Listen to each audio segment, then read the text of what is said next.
Welcome to looking out of my kitchen window. And I'm standing here with a warm cup of tea in my hand. And today I found myself looking into two directions at the same time, out the window and back over my life. Maybe that's one of the gifts of getting older. You finally have enough road behind you to see where you've been and enough wisdom to understand some of it. And thank God, enough road still ahead of you to do something with what you learned. So today I want to ask the question, if you could sit down with a younger version of yourself, what would you tell her? Not criticize her, not judge her, not embarrass her, and not to remind her of the mistakes that she made. Because believe me, she already knows some of them. And I mean, that would tell you why you should sit next to the little girl. Look her in her eyes and say, there are some things you need to know before you go any further. First, our first stop I would take is the teenage girl. You know, the one feisty with all the ideals, energies, and the know-it-all. That one. Because I remember approaching those years, and to be honest, I had fears. I had fears that I didn't have words for. I knew I was changing. My body was changing. And people began to expect things from me. And I was trying to figure out why everybody around me seemed to have an opinion about what I ought to do and what I ought to be. You know, things like be good, be nice, don't make people upset, don't disappoint people, know where you're going in life, and keep everybody happy. Those words can sound harmless, but sometimes, as a little girl, you hear something beneath that. You hear that other people's feelings are more important than yours. You learn to people please. You learn to say yes when you really mean no. You learn to smile even if you're hurt. And you learn to shrink so everyone else can feel big. And if I can talk to that teenager, I would tell her, you are not responsible for making everybody comfortable with who you are. I would tell her that being kind doesn't mean disappearing, and that saying no doesn't mean you are mean, that having boundaries doesn't make you difficult. And I would tell her something that I wish I have heard when I was that teenage girl. You don't have to learn or earn love by abandoning yourself. Wow. I think that would have made a major difference in my life. Okay, let's keep going. And I'll stop by that young woman in her 20s. Come on, stop by. You see, my early 20s, God have mercy on us all. That season when we're grown enough to make decisions, but do not understand why we're making decisions. I made decisions that was coming from low self-esteem. I made decisions about boys, men, relationships, decisions that I wanted to make but didn't even understand why. When you don't know your value and you make permanent decisions while trying to satisfy the temporary emotional needs that you have, you could be headed for trouble. Sometimes we're not choosing from confidence, we're choosing from loneliness, fear, rejection, and the need to belong. You know,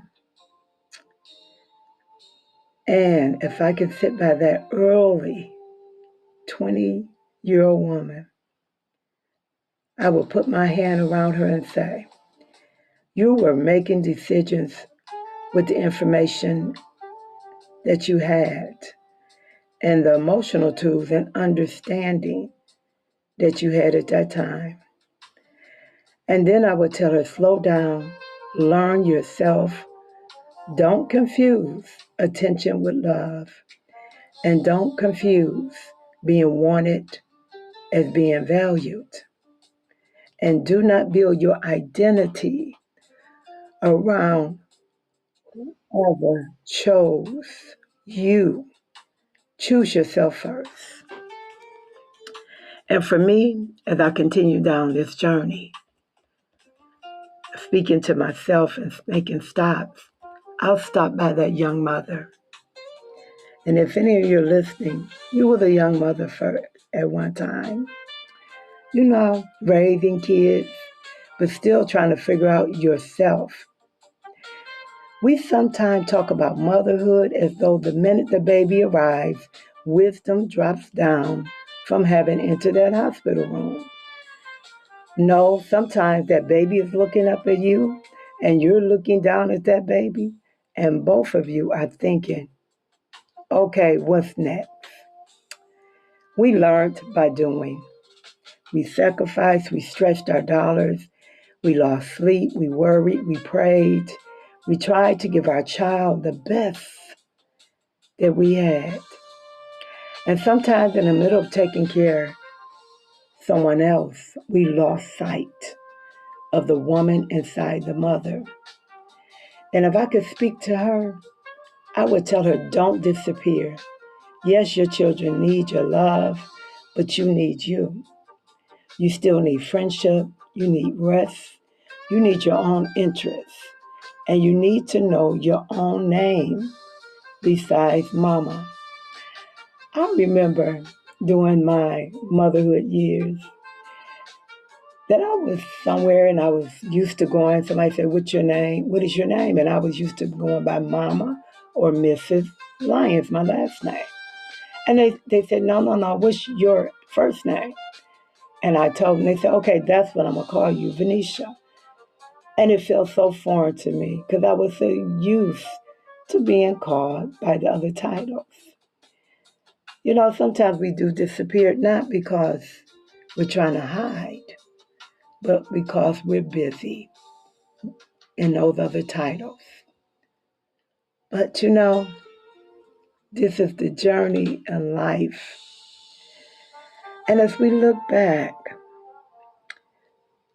we have to understand that looking back is not the same as going back. It's important that we don't become a resident in our past. We look back for the wisdom in it. We visit the past, we learn from it, we can even cry about it. We can even laugh at ourselves and about some of it, but we don't have to move back into it. Because when I look backwards today, I don't see mistakes, I see evidence. I see the girl who survived. I see the young woman who figured things out when she didn't even have the answer. I see the mother who kept going. And I see the woman who learned how to create something out of sometimes nothing. I was clever. I was resourceful. I had tenacity, faith, and I had strength. Those are the things sometimes we forget. It's not so quick that we say, what did I do wrong? We have to say, what did I do right that helped me to make it here? Now that's a different question and a different conversation. Some women looking out this window today are carrying unforgiveness. Maybe someone hurt you. Maybe your family disappointed you. Maybe the people who you thought would be there for you to protect you wasn't. Maybe someone's words became a voice in your head that followed you for decades and became your identity. And sometimes the person you having the hardest time at forgiving is yourself. The younger you, the woman who stayed too long, the woman who trusted when maybe she shouldn't have, the woman who didn't even protect herself, didn't understand boundaries at that time. You learned what you knew at that moment. It may have been survival, and that's what you learned. But now you have to learn how to forgive that young girl, that woman, and even the person standing here looking out the kitchen window. Because you learned some things. And today, some of us may be facing some challenges: financial uncertainty, family changes, sickness, loneliness, grief, children and grandchildren living their own lives, friendships changing. You may even have feelings of being lost or confused, and you don't know what to do. So, I don't want to leave you with some complicated 10-step plan. Do this, and you'll magically change. No, let's keep it kitchen windows wisdom. Yes, we look back, but we look for the lessons that we learn. And we asked ourselves, what did that season teach me? What did I learn in that season? We just don't collect painful memories. We collect wisdom. Secondly, I want you to forgive that woman you used to be, the one who made the mistakes. Everyone made mistakes. Stop making her stand trial every day. Thirdly, name the strength that got you to where you are today. Name the resourcefulness that you used, the creativity, whether faithfulness, determination, clever, adaptability, a survivor. And what would even be really special, take a moment and write it down. Write down those qualities and rehearse them to yourself daily until they become a part of your tools that you use to remind yourself how you got where you are today and how amazing you are. And fourthly, find the one dream, not 10, not 5. Focus. The one thing you still want to experience in your life, the one things you want to create, to learn, to repair, to build, to become. Start there, just one, and be detailed with it. And just like you name the things that the strength and the resources, be detailed and read over it daily. Remind yourself of the thing. It's not too big, it's not too small. Write it and read it and remind yourself. And fifth, take one step towards tomorrow. And that might mean making the call, writing the page if it's a book, taking the class, having that conversation, saving money, ask for help. It doesn't mean you're helpless. It's okay to ask for help. Make the appointment and go somewhere new. Start small, but start, okay? I'd like to share a story about this man who I happened to watch a video years ago. He had been married. They was interviewing him about marriage. He had been married for 25 years, and he was asked, how did you and your wife continue to get along for so many years?